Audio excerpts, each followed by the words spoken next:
മാസപ്പടി വിവാദത്തിൽ മുഖ്യമന്ത്രി പിണറായി വിജയനെതിരെ വീണ്ടും ആരോപണങ്ങളുമായി മാത്യു കുഴൽനാടൻ എം.എൽ.എ.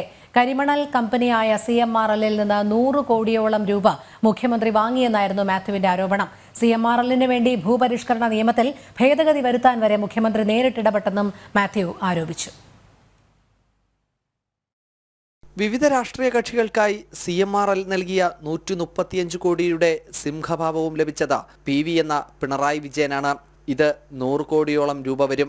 ആദായനികുതി വകുപ്പിന്റെ സെറ്റിൽമെന്റ് ബോർഡ് കണ്ടെത്തൽ ഉദാഹരിച്ചായിരുന്നു മാത്യുവിന്റെ ഈ ആരോപണം. 135 കോടി രൂപ ഞങ്ങൾ നൽകിയതിൽ സിംഹഭാഗവും നൽകിയത് PV പിണറായി വിജയനാണ് എന്ന് പറയുമ്പോൾ അദ്ദേഹം ചെയ്തിട്ടുള്ള ഔട്ട് ഓഫ് ദ വേ ചെയ്തിട്ടുള്ള ഇടപെടലും ഇതുമാണ് നമ്മളിപ്പോൾ കണ്ടത്. So it can be presumed very well.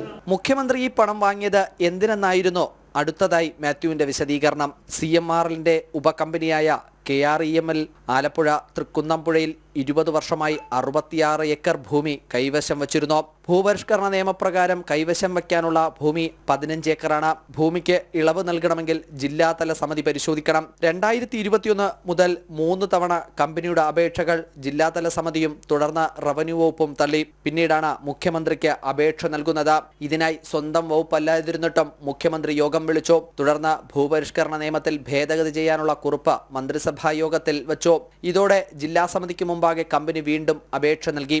മുഖ്യമന്ത്രി ഇടപെട്ടതോടെ 2022 ജൂണിൽ സമിതി അംഗീകാരവും നൽകി. എന്നാൽ കേസുള്ളതിനാൽ അനുമതി നൽകാൻ കഴിയില്ലെന്നായിരുന്നു റവന്യൂ വകുപ്പിന്റെ നിലപാട്. എന്നാൽ ഇതോടെ കമ്പനിക്ക് കോടതിയിൽ പോകാനുള്ള വഴി തുറന്നിടുകയും ജില്ലാ സമിതി അനുമതി നൽകിയതിനാൽ ഭൂമി കൊടുക്കാതിരിക്കാൻ കഴിയില്ലെന്നും മാത്യു ആരോപിച്ചു.